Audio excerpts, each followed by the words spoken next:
I'd like to take a minute to respond to a video, how do you solve a problem like North Korea, which involves Ryan Wiley and pragmatic uselessness. First of all, there is no North Korea problem. The problem is U.S. imperialism. The U.S. projects and forces power and demands onto everyone else. The DPRK wields no power outside of its own borders. Who places sanctions on who? Who orders the UN around and who doesn't? The main goal of these videos is to remove the context of imperialism and pretend there isn't a repressive global economic order. Now, it's been proven that the threat regarding the whole Sony hacking thing didn't come from the DPRK, nor did the hacking itself. So going over that by Ryan Wiley is meaningless, and in fact it may be an outright lie coming from him depending on when his video was uploaded. For pragmatic uselessness, there is no question of whether or not the threats are credible, as the threats were never actually made, and this is proven to be true. When talking about acts of war, he refers to the U.S. Pueblo incident from 1968. I'm sorry, this is an act of war and not the actual Korean War. He's placing it in the context that that incident provokes war when the war was already going on and still is to this day. The war has never ended. This isn't, he's phrasing it like it's some sort of act of aggression out of nowhere, deliberately removing the context of it. And if that's an act of war, imagine how Pyongyang feels about being bombed entirely to the ground or dropping more bombs on World War II and destroying much needed soil.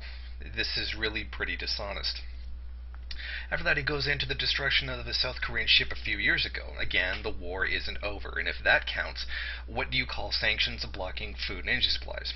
Even then, the sinking of the Cheonan has already shown to have not have been done by the North, and in fact could not have been done by the North. In fact, it seems to suggest it was maybe an accident with a U.S. ship that was taking place inside of war games. This is already shown not to have been the DPRK. Please get your facts straight. Then he removes the real-world context again. The shelling incident several years ago was sparked off by war games exercises that were taking place too close to the North Territory, which kind of looked like an invasion by them, and they even said, please don't do it this close to the territory because it'll look like an invasion. And sure, you respond to a perceived threat, that's an act of war, but not the literal simulation of invading a country in a manner that could potentially spark off a real conflict. Regarding the famine, he leaves out the weather disturbances, which were the main cause of the shortage, along with the loss of aid. It was so bad because of the weather problems. These same weather patterns that hit China and South Korea. Again, removing the real-world context. He repeats the claim that North Korea is starving when that's already proven not to be going on anymore and hasn't for almost 20 years. Hunger, yes. Starvation, no. There are tons of problems, including backward methods of growing food and the absolutely destroyed soil from the bombings in the Korean War. Second, that has nothing to do with cheap labor, which he connects right to it. They have cheap labor because people are supposedly starving. Now, you might want to look up things like exchange rates or global transfers of value, etc. He mentions weak infrastructure, outdated farming methods, meaning they lack factory farming, and some of the individual family crop growing is very backwards in technology. There are embargoes and sanctions against selling the necessary technology. Just forget that part and falsely claim that people are brainwashed. Now tell me more about how America is a great virtuous hero of the world, because you're clearly not brainwashed. He continually goes on about the horrible, terrible human rights that America just stands by and allows to happen. The one whose claims are falling apart under scrutiny, Shin Dong-hyuk, has already admitted that he lied. Many of the most notorious of defectors their stories are falling apart. Some of them are even admitting that they fabricated them. Not to mention that the U.S. is the worst in the world for human rights violations. I mean, for Christ's sakes, millions were killed for the conquest of Iraq and Afghanistan. Then there's CIA torture, then there's U.S. military torture, and the U.S. supporting countries in the Middle East that do all kinds of torture, all of which he probably just forgot about. Not to mention the 100 million people that are killed every 8 to 10 years from poverty enforced by imperialism. I think a better question is, why are we letting these American assholes bully the entire world after having killed hundreds of millions of people in their history and continuing to do so?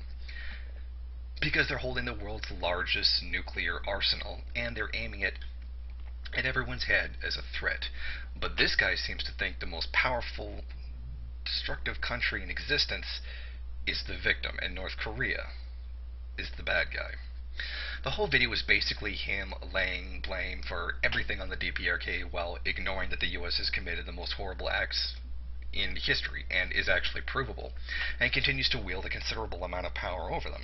This is little more than just to make the US out to be an innocent victim, while it is in fact the global tyrant, and there's not really anybody who's all that sane that could really claim that the US is a victim. At the end, he says that most people don't know or understand much about the DPRK. I would like to remind him that this claim, while very true, also applies to him.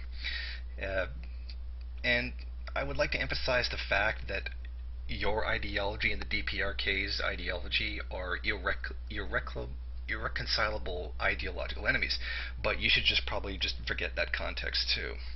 But at least an enemy should deal with issues with a degree of honor and truthfulness, which neither your video nor Riley's actually gave.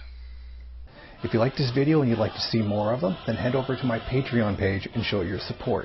Or you can go to the MRN bookstore and check out some of the latest books available. Don't forget to rate, comment, subscribe, and share on various social media.